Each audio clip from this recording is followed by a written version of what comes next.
Chapitre 11, puissance, première partie. Séance 3, notation scientifique, préfixe et ordre de grandeur. On va commencer par une activité rituelle. Je vais vous demander de calculer les opérations suivantes. Un petit peu moins de 5 minutes serait parfait.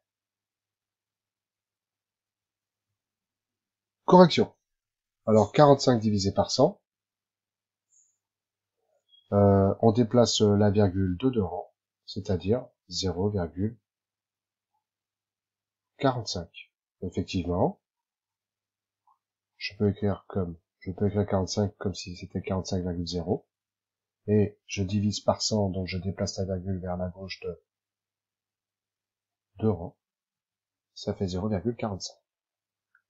Ici, 0,2 fois 1000, c'est, je déplace la virgule de 3 rangs. Donc 0,2, 1 rang, 2 rangs, 3 rangs. Cela fait 200. 24,8 divisé par 1000. J'écris 24,8 divisé par 1000, je vais rendre plus petit le nombre, donc je vais déplacer vers la gauche la virgule de 3 rangs, 1 rang, 2 rangs, 3 rangs. C'est donc égal à 0,0248. 0,06 divisé par 100. Je vais donc déplacer la virgule de 2 rangs vers la gauche, puisque je vais rendre plus petit le nombre. 1 rang, 2 rangs. Donc j'obtiens 0,0006.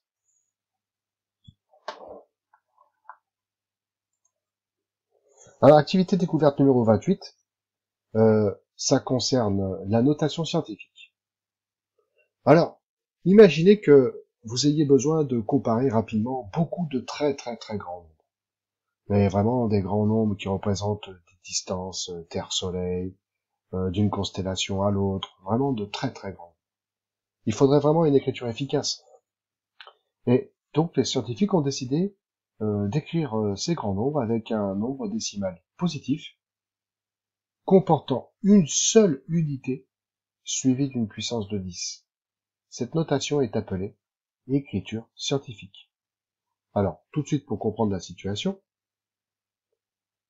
regardons le petit a. 1. Comportant une seule unité suivie d'une puissance de 10. Une seule unité. Ça devrait être ici, une seule unité. Donc, c'est 5,367. Mais pour avoir cette égalité, par combien vais-je multiplier 5,367 pour obtenir 5367? Je vais multiplier par 1000. Parce que je déplace la virgule de 3 rangs. Donc 5,367 fois 1000, ça fait bien 5367. Donc l'égalité est vraie. Et maintenant, ici, comme je vous l'ai écrit, il faut que ce soit suivi d'une puissance de 10. Donc je vais transformer 1000 en une puissance de 10. Ça va faire 5,367 fois 10 exposant 3. Parce que j'ai 3 zéros. Alors, faisons la même chose. J'ai 173,42. Je veux une seule unité. C'est 1. 1,7342. Alors, par combien vais-je multiplier 1,7342 pour obtenir 173,42? Il faut que je déplace ma virgule de 2 rangs. Donc, je vais multiplier par 100. C'est-à-dire 1,7342 multiplié par 10 exposant 2. 100 comporte 2 zéros. Donc, 10 exposant 2. 95,128, je ne veux qu'une seule unité. C'est le 9. D'accord? Donc, 9,5128. Par combien vais-je multiplier 9,5128 pour obtenir 95,128? Là, je multiplie par 10. D'accord? Donc, c'est 9,5128 multiplié par 10 exposant 1. Ici, j'ai 12 397. Je ne veux qu'une seule unité. Donc, ça va être 1,2397 et 1,2397. Par combien vais-je multiplier pour garder encore ce même nombre à gauche de l'égalité? Là, il faudrait que je dépasse ma virgule de combien de rangs? 1, 2, 3, 4. Donc par 10 exposant 4. Voilà ce que c'est que la notation puissance. Alors, écrivons cela.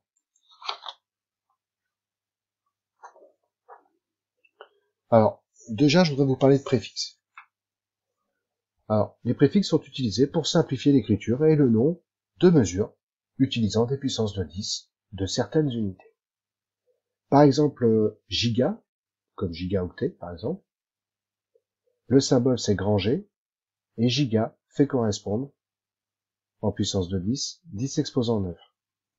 Méga, grand M, c'est fait correspondre 10 exposant 6, c'est le million. Donc giga c'est le milliard, méga c'est le million, et kilo, représenté par un petit k, c'est 10 exposant 3, 1000. Et par exemple, en informatique, l'unité d'information c'est l'octet. Une clé USB d'1 gigaoctet contient donc 1 gigaoctet. 1 gigaoctet comporte donc 10 puissance 10 exposant 9 octets. 1 milliard d'octets.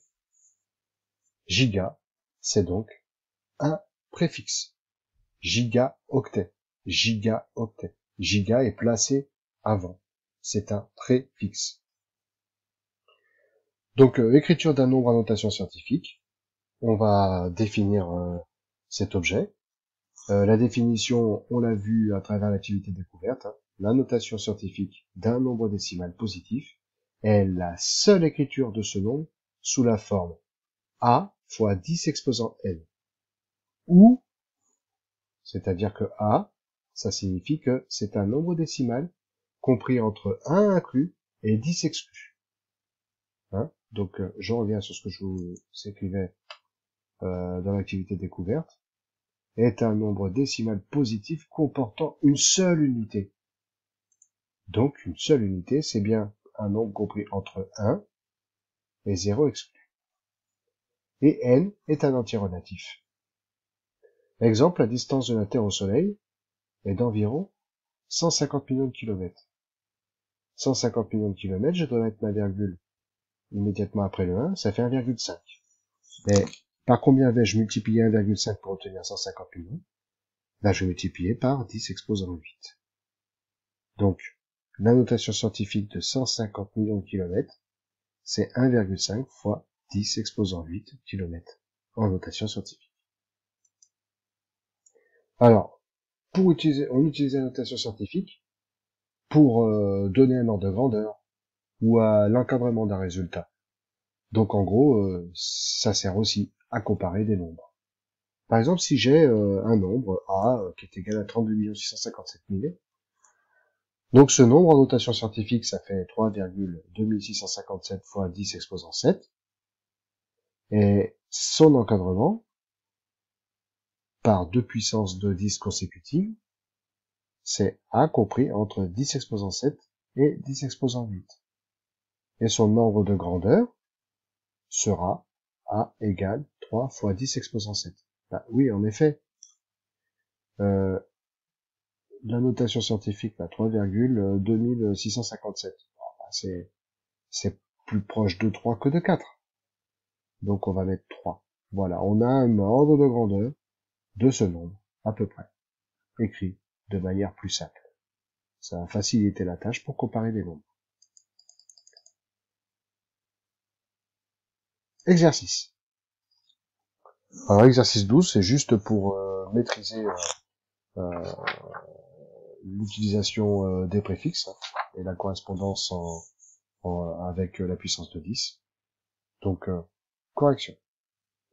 Alors, kilo, c'est 1000. Méga, c'est million, c'est-à-dire 10 exposant 6. Déca, c'est 10. Ouais, pourquoi ça disparaît? Ouais. Déca, c'est 10. Giga, c'est milliard, soit 10 exposant 9. Et hecto, c'est 100.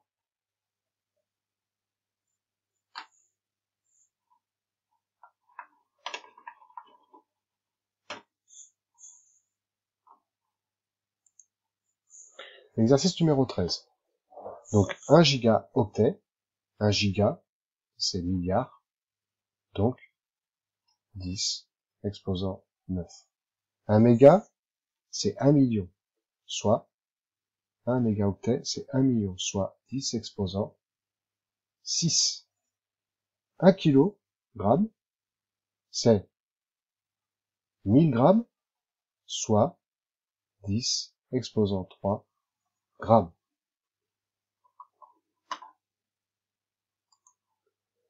Exercice 14.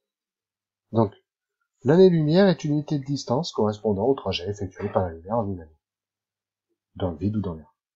On donne un ordre de grandeur de la valeur d'une année-lumière, soit une année-lumière est environ égale à 10 exposant 16 mètres.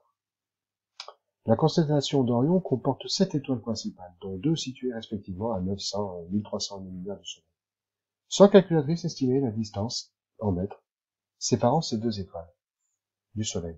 Bon, il faut pas s'inquiéter de ce genre d'exercice qui est visiblement long à lire, mais l'idée, c'est d'essayer d'interpréter l'ensemble de ces informations par un schéma. Donc, la constellation d'Orion comporte 7 étoiles principales, dont 2 situées respectivement à 900 et 1300 années-lumière du Soleil. Donc, on parle bien du Soleil. Donc, ce sont des étoiles qui sont distantes du Soleil. Donc, si je représente ici un rond qui représente le Soleil, je vais avoir une étoile qui sera à 900 années-lumière et une autre étoile qui sera, elle, à 1300 années-lumière. Estimer la distance en mètres qui sépare ces 2 étoiles du Soleil. Donc, l'idée, c'est bien d'aller chercher cette distance qui sépare ces 2 étoiles. Hein? C'est cette distance-là que l'on cherche. Hein? C'est ça. Donc, maintenant qu'on a pris qu'on a pris conscience que c'est quand même pas compliqué, que on a tous les éléments pour pouvoir traiter cet exercice, allons-y avec assurance. Alors, on va faire la soustraction. 1300 années-lumière moins 900 années-lumière, c'est donc égal à 400 années-lumière.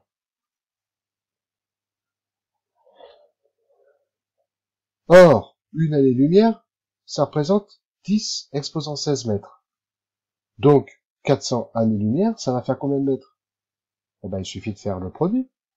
400 multiplié par 10 exposant 16. On va l'écrire en notation scientifique.